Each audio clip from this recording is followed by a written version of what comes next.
Hey man, What's up, buddy? How are you?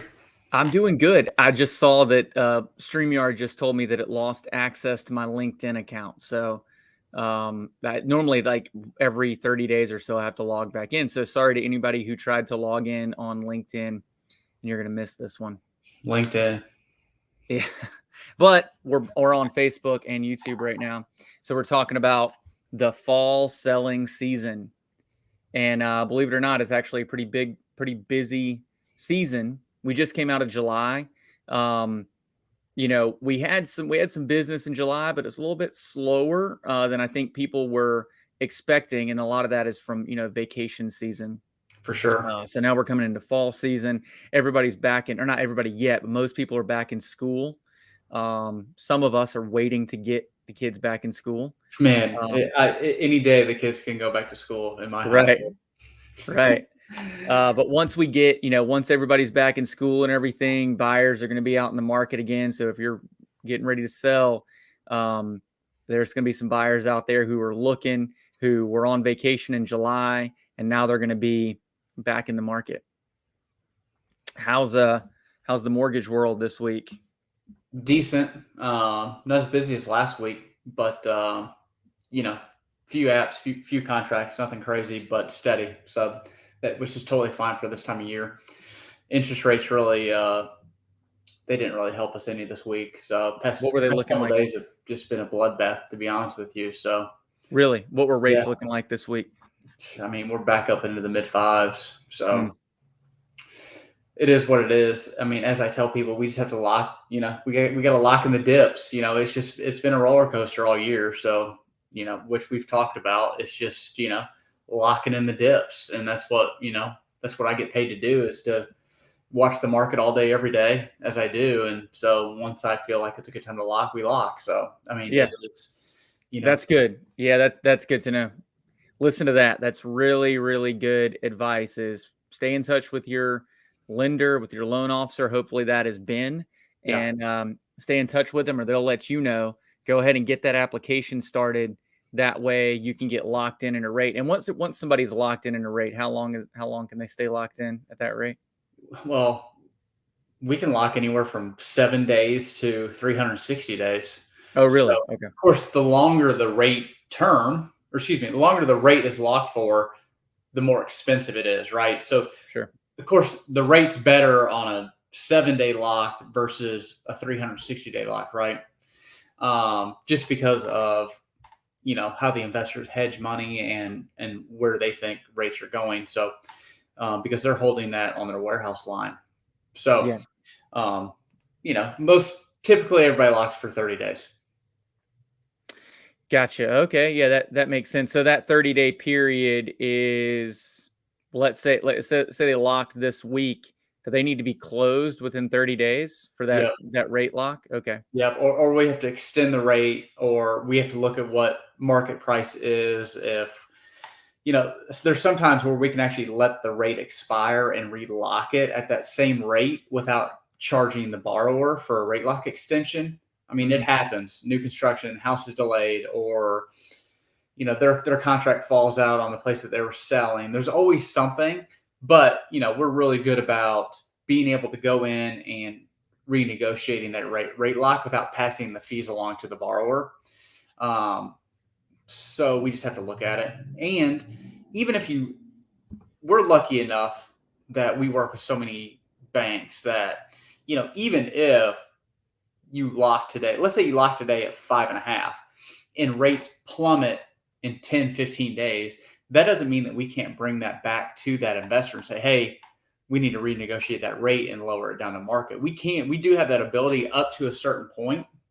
Mhm. We can't do it, we can't do it 3 days before closing, right? Gotcha. Just because of APR and some TRID guidelines, right, that we have to follow about, changing APR by a certain percentage, we have to redisclose, which that means if we have to redisclose, then outside of a change of circumstance, we would have to start the 3 day waiting period again for the CD closing disclosure. So, What if somebody let's say that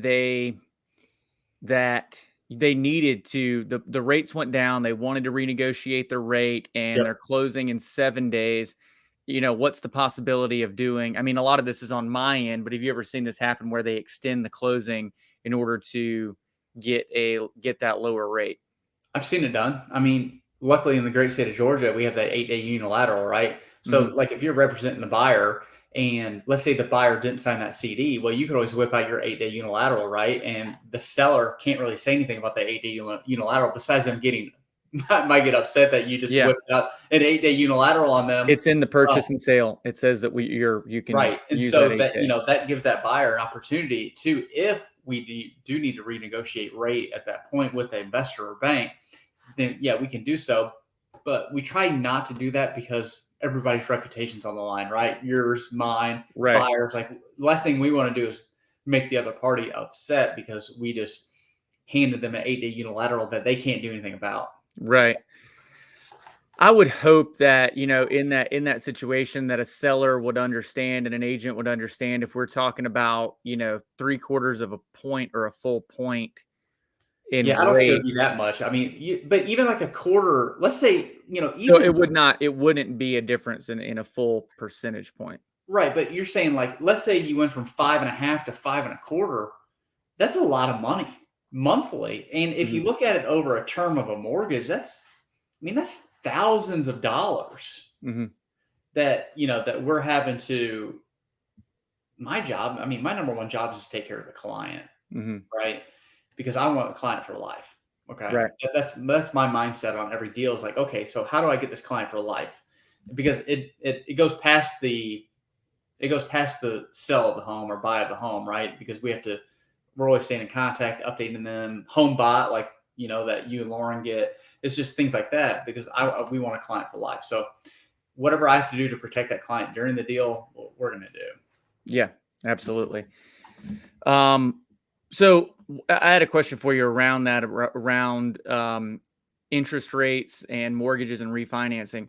What would it look like? What does the scenario look like if somebody gets locked in on a mortgage with a 5.5% interest rate and they want to refinance in 12 months or less to get a Yep. lower rate when the rates go Sure. down? What does that process look like? How difficult is it? How expensive is it? What does it look like on their home equity?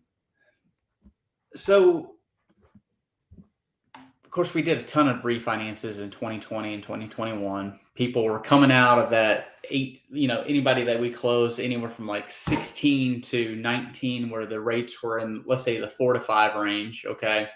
A lot of those people were able to go down into the low threes, high twos, right? And with the amount of data that Fannie Mae, Freddie Mac had, we weren't even ordering appraisals, right? Mhm. We didn't have to. Like, the system gave us appraisal waivers. So we saved money. We didn't have to do an appraisal. And a lot of those people had so much equity in their home, they were getting rid of mortgage insurance. And as far as the closing costs go, probably 98% of the deals that we closed, the person who was refinancing, they just rolled the closing costs into their new loan amount because they already gained so much equity. They weren't really losing anything. Some people are like, no, you know what? I don't want to finance the closing costs into my loan amount. That's fine too. You can, bring $4,000 to $6,000 at closing, whatever it takes to refi. Yeah. Set it up your new escrow account. Well, Um, a lot of those folks, they probably had their mortgages for 3 to 5 years, if not more. What is the difference from there to somebody who has a mortgage for only 12 months and wants to refinance just to get a lower rate? Is it advantageous to do that, or does it end up being more expensive to do that and try to get that lower rate? It just all, and then my number one question that I ask them: how long do you think you're going to be in this home? If they're like, yeah, you know what, I think we're going to move in a couple of years, it's not worth it, right? Mhm. Because we have to look at return on investment. So Mhm. if it costs $5,000 to refi and you're saving $200 a month, okay, so let's just do the math here: 5,000 divided by 200. Okay, that's 25 months Mhm. till you start seeing a return on your investment Mhm. financially. Okay, so if you think that you're going to move in 2 years, save the money. You know what I mean? Mhm. Don't do it. If you're Well, going to what be if the rates dropped to let's say the rates dropped back down to the threes. Let's say they were at 5.5. 12 months from now, they're down in the That's threes. huge. Okay. That's Yeah. huge. Right. But then again, it doesn't matter how much the rate drops. we have to look on the return on investment. How much money you're saving, what's the cost of it, and then how long you think you're going to be in this house. And I always tell people like, all right, how long are you going to be in this home? You think they're like, Mhm. you know what? I think we're going to be here 3 to 5 years. Okay, it makes sense. Right. Okay. So, If they say, yeah, oh yeah, you know what? We plan on leaving in a year and a half. Don't do it. right. Just I would be telling you wrong if I said, yeah, let's go ahead and refi. I mean, that's not really how I operate. So right. So it just depends on how much money the refinance would actually be saving them. You know, we waited until, we refinanced with you at the end of last year. We waited till kind of the very end of that to finally do it when they weren't as low as they could be. But we ended up saving because we got rid of that PMI. but So yeah, and you got PMI and you saved, quite a bit just on interest as well. So yeah, you yeah, guys I think you guys might have been like maybe one of my last rate and term refis that I did. yeah, because they started kind of going up after that, right? Yeah, January, February definitely Yeah. started taking off. Well, so the episode once again is the fall selling season. If you are a seller and you haven't sold yet and you've been waiting, and maybe the house wasn't ready to put on the market yet, or maybe you were waiting for the right time to find, you know, the right opportunity for moving to the next house and everything. The good news is that August is still a really good time, and the fall is still a really good time to sell historically, because everybody's back settled again. Maybe they went on vacations in July. Now they're looking again. And you may have less competition now. Historically, you're going to have less competition in the fall as a seller than Mhm, you did in the spring and summer. It starts to for kind sure. of listings start to kind of dip off. So that's good. Um, and then, I mean, buyers, if you're out there in the market right now, just know that this is going to be a good season for you as well to be shopping.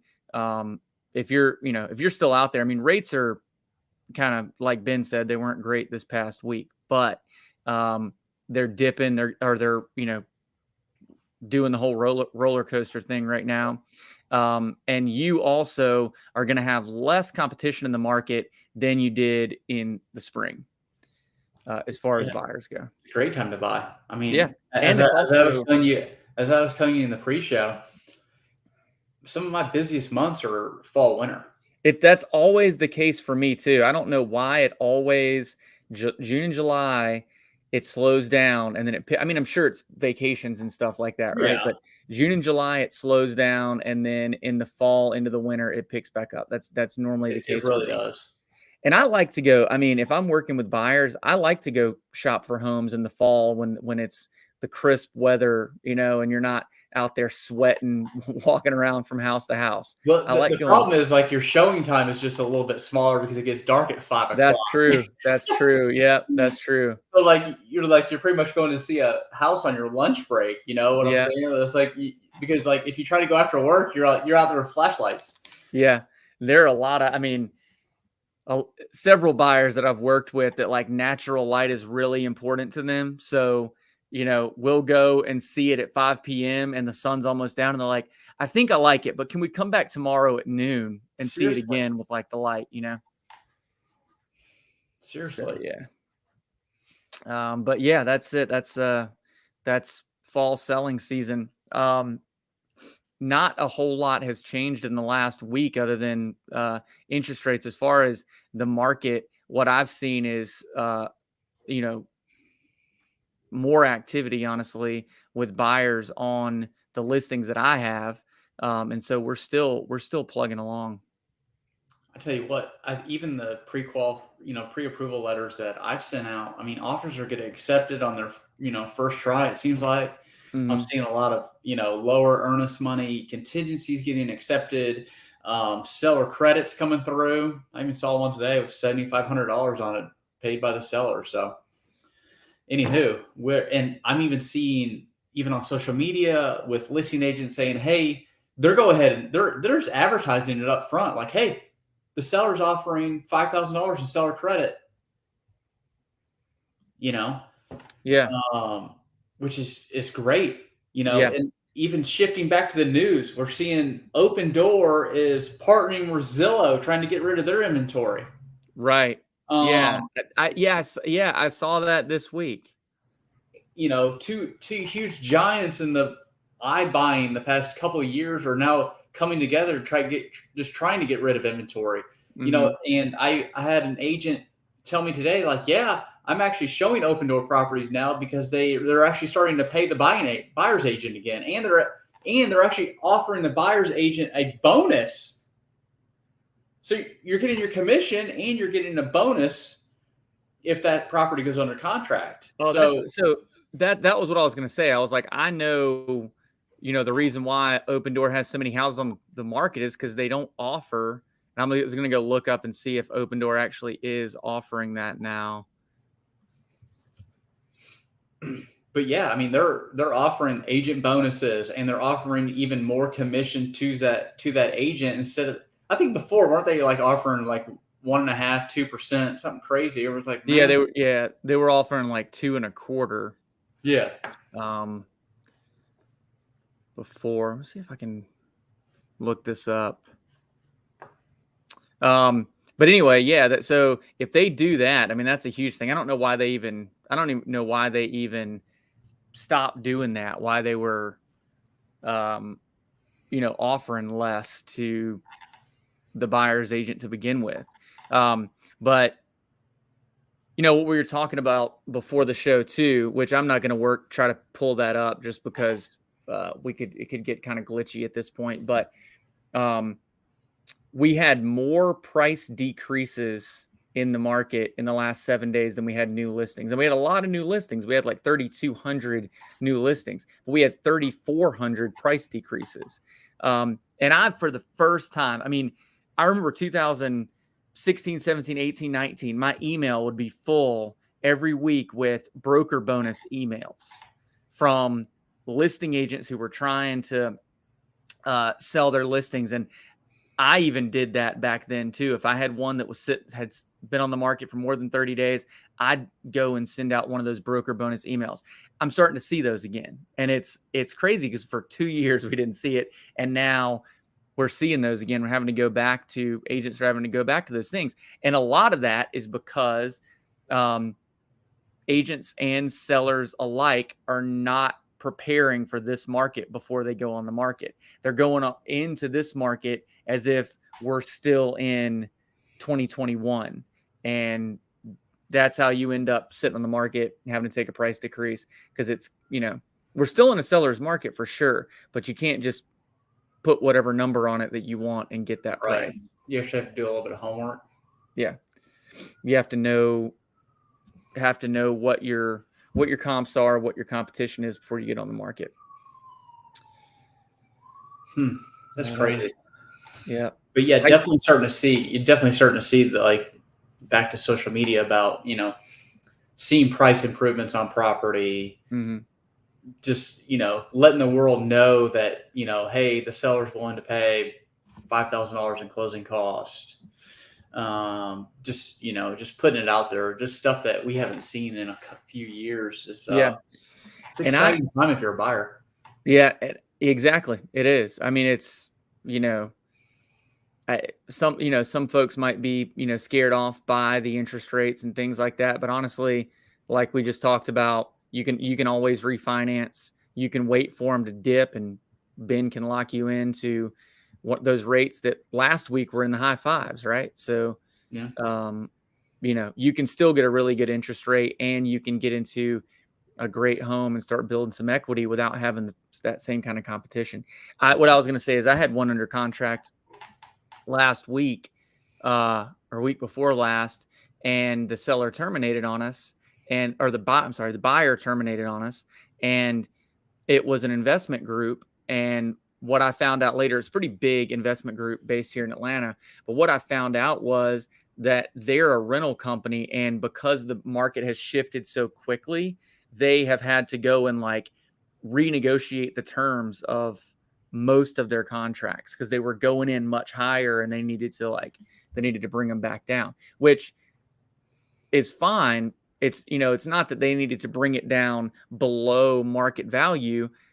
with ours, they had offered us way over list price, and that's what we were under contract for. And then we got to the end of due diligence, and they had to bring it down. They wanted to bring it back down to list price, and my seller at that point was not willing to do that, so it didn't work out. But So did you just put it back on the market, or did you have yeah, put it back on the market, and we got back under contract within 2 days. Yeah. With an actual buyer, which is good. I prefer that anyway. I don't like working with those big companies because you never can get anybody on the phone. They have 3,000 houses under contract. They don't care if yours closes or not. You're not a high priority. So it's back under contract right now with an actual agent and a buyer. So, she and I communicate, about every other day because they're in due diligence right now. So yeah. I prefer that anyway, but yeah, there are some terms being renegotiated right now for sure. Dude, that's awesome. Yeah, it's good for buyers, and I mean, I've mentioned this before. I have a buyer that or have buyers that I'm working with. I've been working with for several years that haven't locked anything down yet because I don't know what they're waiting on. But I think there are a lot of folks, especially in the younger generation, that really don't understand the value of home ownership and building equity and things like that. And, it's our job to educate them on that. But if you can take this opportunity to start building some equity, do it. Take that opportunity. Well, that and, build the equity, and just, asking somebody like myself for, let's look at a buy versus rent analysis. Mm-hmm. You know what I mean? So like if you lock something today at 5.5, how much money are you saving in, monthly over the next 5 years? Because every year that you sign a new lease at an apartment complex or a rental place, it's going up, right? It's going up. It's going up. Well, at least when you sign a 30-year fixed rate mortgage or whatever term you pick, at least it's fixed, right? Yeah. There are some things that, Yeah, that's very true. I mean, you posted something like that recently, and I posted something about the same thing too, looking at projections of rent prices going up in Atlanta. And the figure I used was 6% increase, which historically is the number. But rents in Atlanta over the last 2 years have gone up by 15%, more than double that. So if they continue that trajectory, and I think that I know they'll keep going up, and they could keep going up at a higher rate when you have all these huge businesses that are moving here. People are constantly moving to Atlanta. It's one of the best places, I think, in the United States to live as far as quality of life and the weather. I mean, it's been hot the last month, but our weather, there's nowhere else that has the kind of mild weather that we have, right? Basically year round. So, right. And with everything that Atlanta has to offer, people will continue to move here. Rent rates are going to keep going up. So if you sign a lease at $1,800 a month for a 1-bedroom, which is about what they are right now, if you sign that this year, it's not going to be that next year. But that mortgage that you lock into will be the same next year and the year after. What was the 2-bedroom, 2-bath rent in Metro Atlanta? Wasn't it like $2,600? Yeah. That's literally like a $400,000 home putting 5% down. Right, exactly. And you could go and buy now. At this point, there aren't a whole lot of single family homes in Atlanta for $300,000, which is about an $1,800 at the current rate. Is about a $1,800 a month mortgage.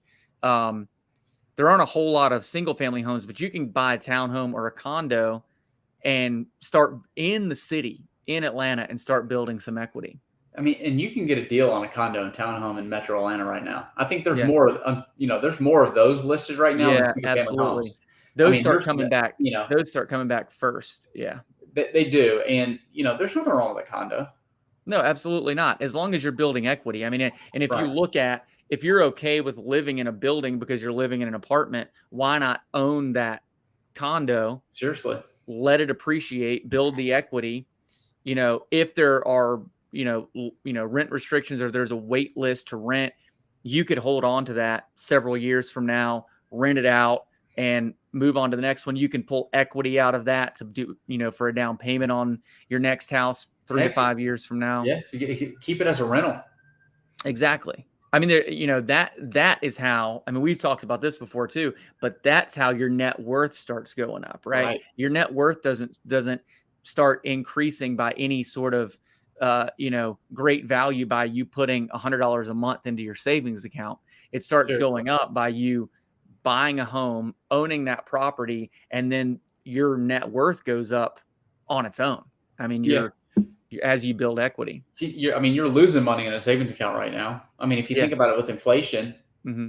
right? I mean, especially if you have any wealth in a money market or savings account, and you're getting paid 0.35%, you know, on XYZ dollar amount, but inflation's at 8.5%. I mean, do the math.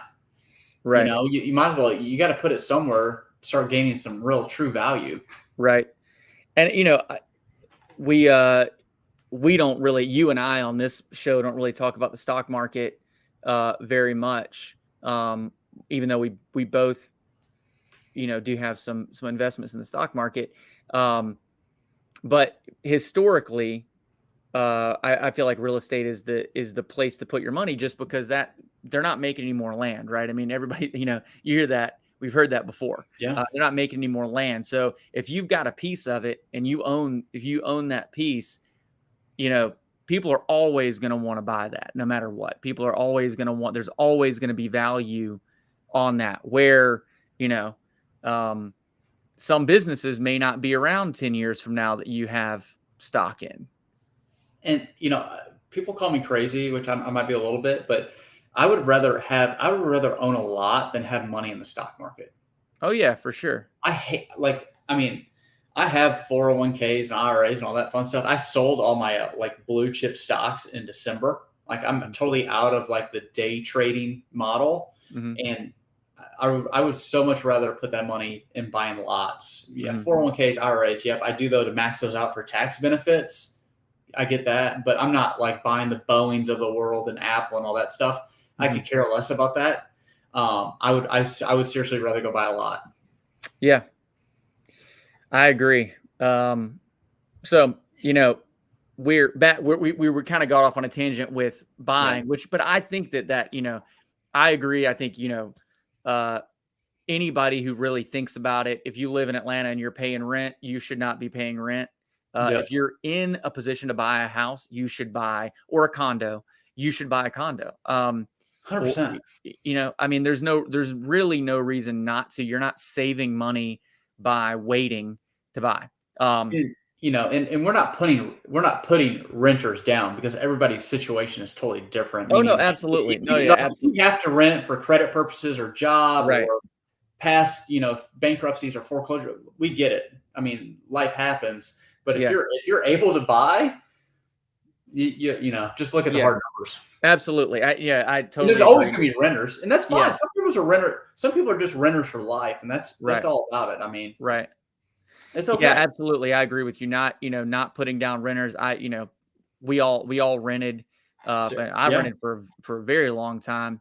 yeah, Um, the reason why I stress it so much is because I rented for a very long time when I didn't have to rent. I just didn't at the time in my, late 20s and early 30s. Nobody had educated me on the importance of buying and building equity. yep, I really didn't understand it. I didn't get which is crazy, but I didn't. And so, I know a lot of people that are in a position to buy right now, uh, that don't realize that they're in a position to buy, yeah. that don't realize how simple it is, how easy it is, and um, and don't understand all the benefits of it too. Like, Um, next week, maybe we just need to do a whole segment on buying versus renting, and I can actually prepare a buy versus rent analysis, yeah. let's say for Cobb County or Fulton County, just Hmm. so we can look at like historical appreciation and forecasted appreciation for the next 5 years, just so people can really see, like, okay,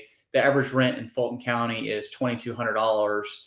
That can get me this, and really look at the net advantages over a 5-year period of equity gained, equity and appreciation gained. because you got to think, not only are you gaining appreciation every month, but you're also gaining equity every month through reduction in principal on payments. Yeah. Mm-hmm. Yeah. So Absolutely. it's a two-win deal. Yeah. So back on the selling thing real quick, because we're at 30 minutes, so that's pretty much the end of the show. But back on the selling thing, since we are talking about selling, if you are you're thinking about selling, fall season historically is still a great time to sell. You're going to have less competition because there's normally less listings in the fall, Yep. but there are buyers, and I know this year different than others. There are still more buyers now, just like there were back in last year, who are just waiting for something to come on the market that really strikes their interest because inventory is still so low. We've talked about inventory picking up, which it has, but we're still at only 2 months. So inventory is still very low. So if you're looking to sell, your competition is going to be lower in August, and you're still going to have some buyers. Yep. Be prepared as a seller to understand the market, understand your competition and the comps, take the advice of your agent, and just be ready to go on the market and compete in the market that we're in right now. So that's all I got, Ben. And we're past the 31-minute mark. We'll be back next Thursday. We'll do the same thing, and we'll talk about some other stuff. If anybody has any questions, feel free to shoot us an email, send us a message on Facebook, YouTube, comment on the post, and we're happy to answer those questions. Appreciate you, Tyler. All right, Ben. Talk to you soon, man. Have a good day. You too.